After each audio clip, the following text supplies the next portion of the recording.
네, 뭐 오늘 시장 괜찮습니다. 일중으로 봤을 때 장중 고점 부근이고요. 2623선입니다.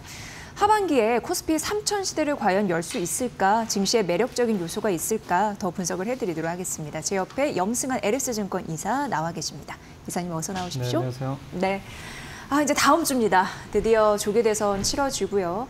지금 누가 되던 증시 부양 드라이브가 좀 걸릴 것이다라는 기대감이 서려 있는 듯 하거든요. 어떻게 보십니까?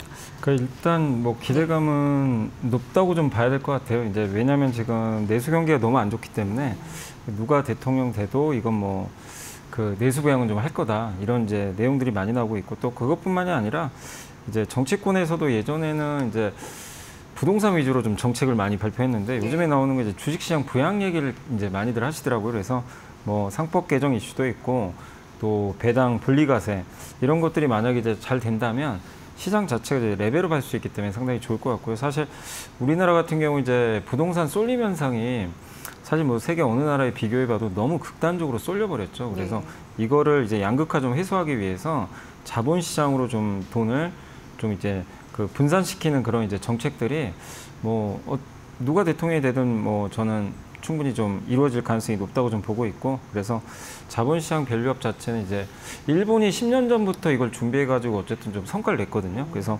한국도 그걸 좀 따라하는 그런 어떤 이제 밸류업이 좀 계속되지 않을까. 그래서 이 자체는 시장에는 굉장히 긍정적일 수 있기 때문에 대선이 끝난다고 이게 뭐 끝나는 게 아니라 대선 이후부터가 이제 본격적인 시작 아닌가 이렇게 좀 생각을 하고 있습니다. 네.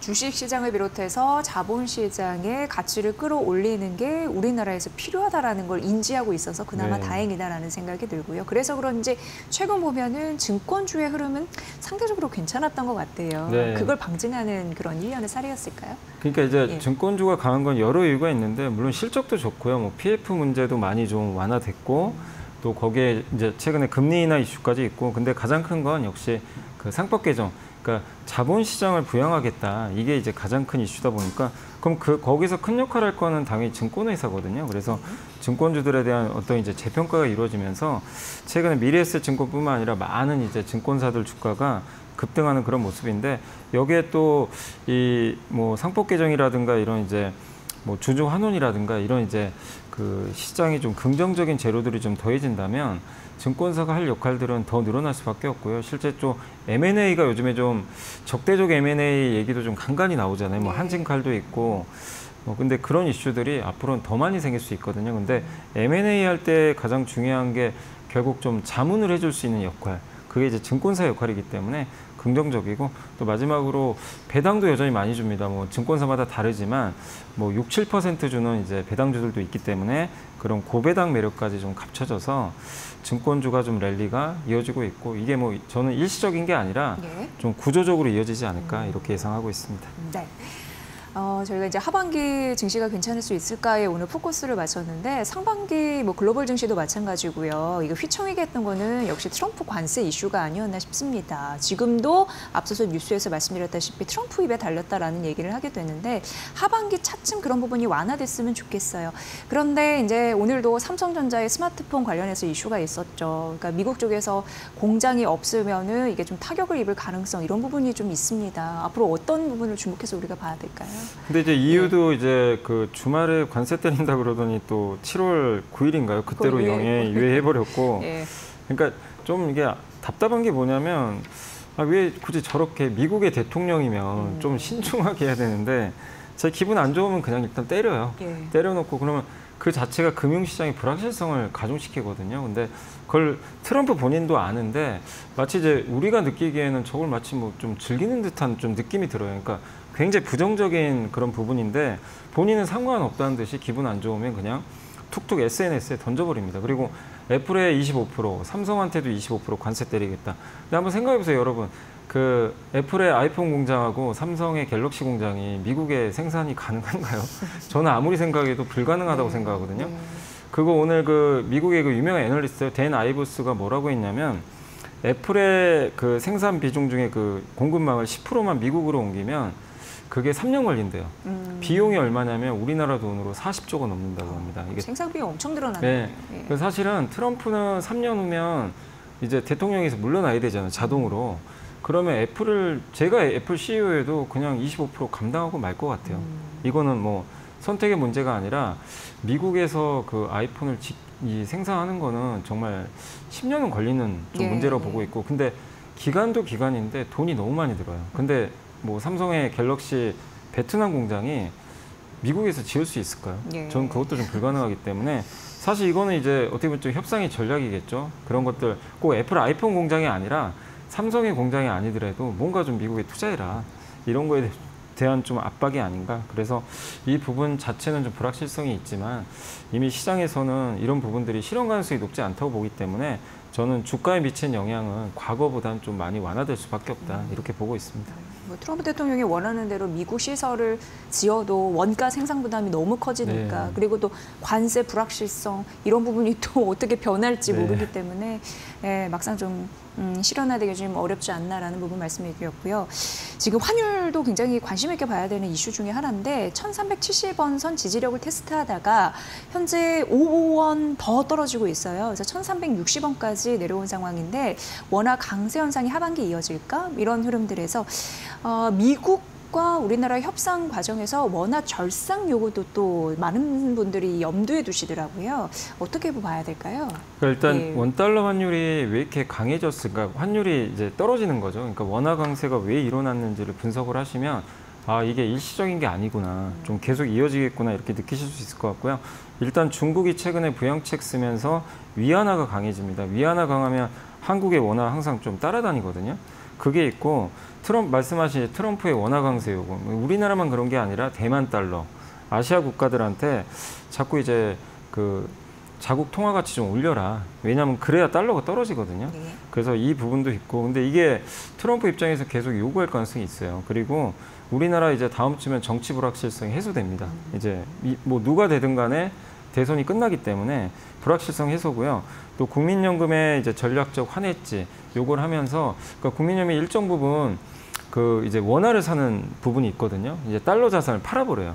근데 그게 이어지다 네. 보니까 환율이 계속 이제 떨어지는 거죠. 그리고 그러다 보니까 우리 하반기에 또 뭐 상법 개정이라든가 외국인들이 들어올 만한 요인도 좀 많은 상태이기 때문에 원화 강세가 일시적인 게 아니다, 좀 이어질 수 있다고 좀 생각하시면 되겠고, 이렇게 원화 강세가 이어진다면 결국 뭐 항공주라든가 철강주, 또 내수 소비가 좋아지겠죠. 그래서 네. 요즘에 백화점이나 의류주도 좀 좋은 편인데, 또 최근에 아시겠지만 한국전력 주가가 엄청 올랐어요. 맞아요. 예. 원화 강세 수혜주입니다. 예. 그리고 반면 근데 요즘에 반도체나 자동차 잘 안 가죠. 이 수출 비중이 높아서 그런데 사실 꼭 무조건 환율 떨어진다고 수출이 줄거나 그러진 않아요. 과거 데이터를 봐도 오히려 환율 떨어질 때 수출이 는 적도 있어요. 증가율로 보면. 근데 어쨌든 모멘텀이 좀 꺾이다 보니까 수출주한테는 조금 불리할 수는 있다, 이렇게 보시면 되겠습니다. 네. 오늘도 이제 외국인이 매수는 하고 있는 상황이거든요. 근데 코스피 현물과 선물에서 모두 동반 매수를 보이고 있는데, 이러다 보니까 이달 들어서 1조 한 2천억 원 정도 코스피 현물을 매수했더라고요. 외국인이 투자를 지속하는 게 또 수급상에서는 중요하잖아요. 그 지속 가능할 수 있는 원인 아니면 동력 어디서 찾아볼 수 있을까요? 근데 일단 그동안 9달 동안 너무 많이 팔았고요. 네. 이제 그래서 좀 채워 넣어야 될 이제 빈집이라고 그러죠. 그런 좀 부분도 있고, 아까 말씀드린 대로 원화 강세가 되게 중요합니다. 우리나라 통화 가치가 올라가면 달러보다 원화에 투자하는 게 유리하거든요. 근데 외국인들도 이게 일시적인 게 아니라 좀 올해 말까지 만약에 이어지는 분위기면 달러보다 원화 사놓는 게 훨씬 낫거든요. 그러면 당연히 채권도 사겠지만 주식은 팔아놨단 말이에요. 그래서 부담이 없기 때문에 우리나라 주식을 계속 좀 살 가능성은 높다. 거기다가 한국의 1분기 실적도 예상보다는 굉장히 좋았어요. 그래서 이익 개선 기대감도 여전히 있는 상태고, 또 한 가지는 요건 이제 우리가 이제 미중 갈등 속에서 한국이 피해본다 이런 얘기도 많지만, 근데 또 찾아보면 수혜가 있는 게 그럼으로 인해서 중국과 우리가 좀 경쟁하죠, 제조업에서.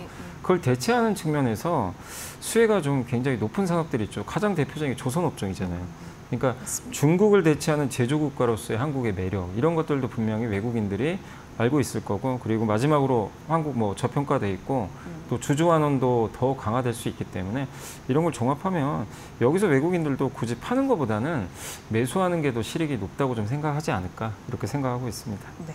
그리고 이사님, 이번 주에는 29일 한국은행 이제 금통위 이슈 있는데 최근 채권 금리 상승 이슈도 우리가 눈여겨봐야 돼요. 왜냐하면 앞으로 추경, 이제 2차 추경 예상되면서 금리가 좀 높아질 가능성이 있기 때문에 국고채 같은 경우에는 지금 매수할 타이밍은 아니다, 이런 얘기도 일각에서 좀 나오고 있고, 어떻게 보십니까? 그러니까 이제 금리 인하는 2번 정도 할 것 같거든요. 이번하고 이제 하반기에 한 번 더 할 것 같은데, 그건 사실 금리에 이미 다 반영은 했어요. 그래서 우리나라 3년물 금리가 2.3까지 한번 빠졌잖아요. 네. 그래서 선반영 됐기 때문에 저도 미국은 뭐 좀 지켜봐야 되겠지만 우리나라 금리는 이제 금통이랑 좀 별개로 좀 저는 금리 상승 가능성이 높다. 그 이유는 추경을 또 집행을 할 가능성이 높기 때문에, 추경을 하면 국채 발행을 하거든요. 그러면 금리가 좀 오르는 요인이고, 네. 거기다가 금리에서 제일 중요한 게 경기입니다.